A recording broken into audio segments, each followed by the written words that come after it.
Olá pessoal, tudo bem com vocês? Aqui estamos novamente reunidos para podermos relembrar aquelas histórias.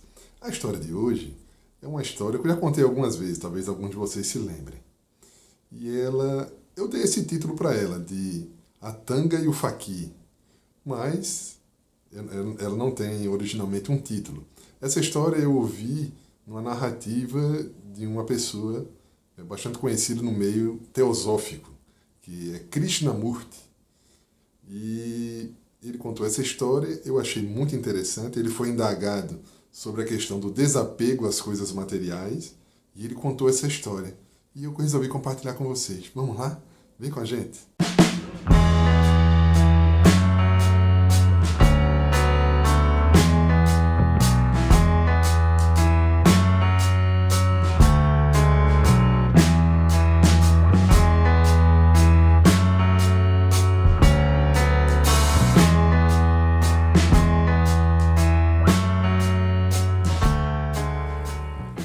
Então, vamos lá. A história é a seguinte. Há muito tempo atrás, havia lá na Índia um faqui. E esse faqui, na região onde ele morava, ele era muito admirado. E era muito admirado por quê? Porque ele era considerado uma pessoa que não tinha apego às coisas materiais.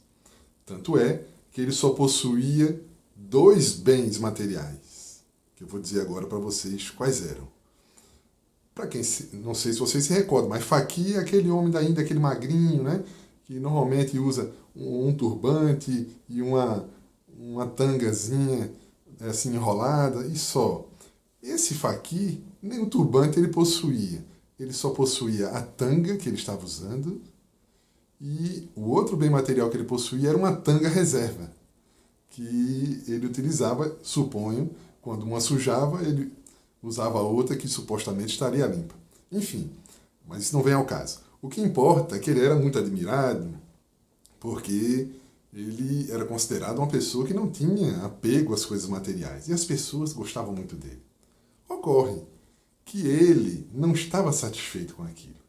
Embora ele vivesse com pouquíssimas coisas, né, se alimentasse de uma forma frugal e realmente não tivesse a posse de bens materiais, mas algo lhe faltava. Ele sentia falta de algo.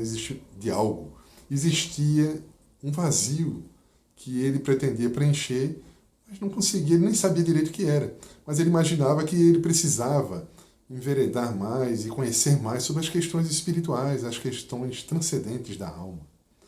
E aí ele estava ali inquieto e conversando com um e com o outro. Disseram para ele que numa outra cidade distante havia um homem que era muito sábio e que com certeza esclareceria para ele essas questões mais transcendentais, essas questões que preenchem realmente a alma e que ele realmente encontraria o que estava procurando. E ele se animou, então se preparou para a viagem. Então partiu na viagem a pé, descalço, né? Usando sua tanga, e a outra tanga reserva ele usava enrolada no braço. E mais nada. Então ele fez uma longa jornada a pé e chegou naquela cidade onde havia sido indicado que onde vivia o sábio, e foi procurando, perguntando a um ou outro, e chegou ao endereço onde habitava, onde vivia aquele sábio. Mas, para sua surpresa, quando ele chegou na porta da casa do sábio, a casa não era uma casa comum, era uma mansão, era um verdadeiro palácio. E ele ficou decepcionadíssimo, porque ele veio de tão longe para buscar conhecimento espiritual e chegando ali, naquele momento, encontrou um lugar cheio de riquezas e ele ficou muito decepcionado com aquilo. Mas mesmo assim ele bateu na porta, os criados vieram atendê-lo, ele foi bem recebido e entrou na casa e viu que a casa era cheia de quadros riquíssimos, tapetes, peças e aqueles mais famosos, tinha lustres maravilhosos, era uma casa riquíssima.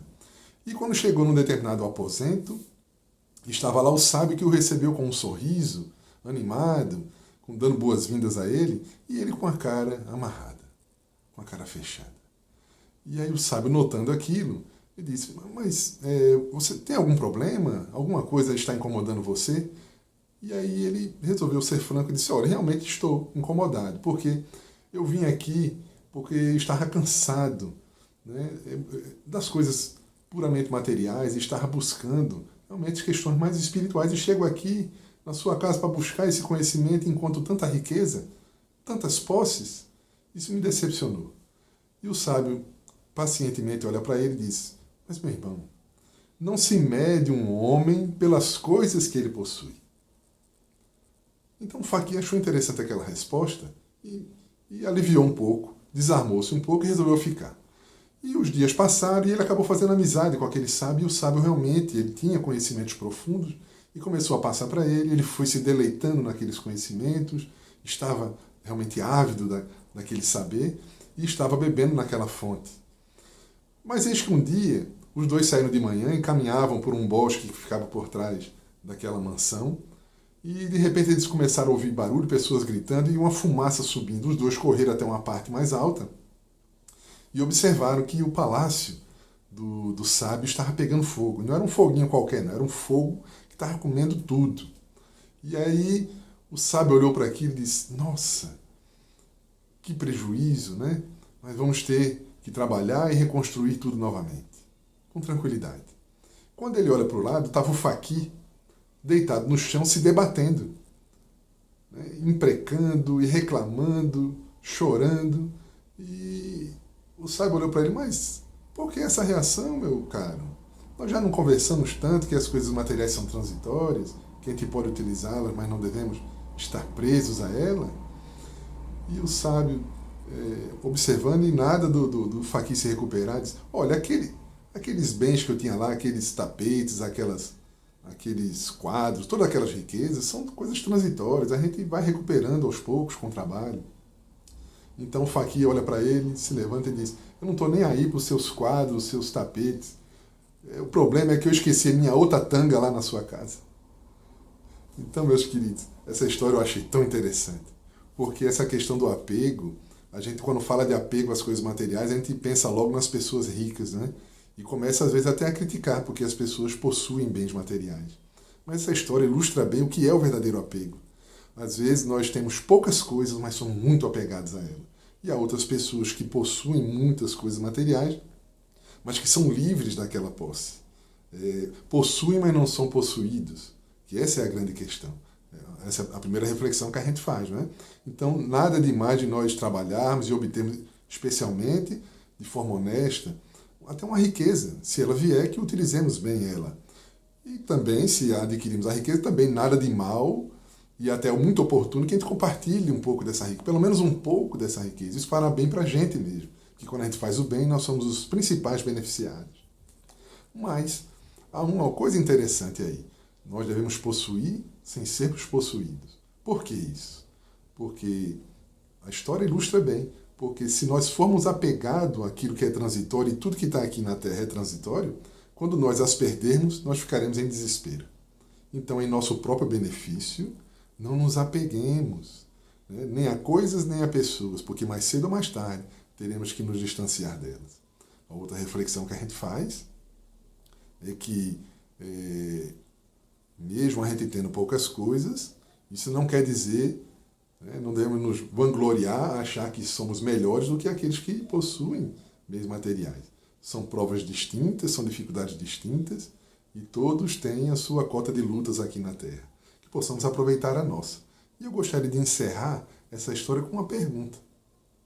Onde está a sua tanga? Se você tem alguma tanga que você está muito apegado a ela, vamos repensar, não é? É bom repensar para o nosso próprio benefício, para a gente viver de uma forma mais leve, não sermos escravizados às coisas materiais. Se elas chegarem, vamos utilizar com sabedoria. Se não chegarem, vamos ficar despreocupados. E se tivermos elas e por algum motivo as perdermos, tenhamos paciência e sabedoria, que a vida se encarrega de reciclar tudo isso aí. Meus queridos, foi ótimo conversar com vocês novamente. Um grande beijo para todos. Fiquem com Deus.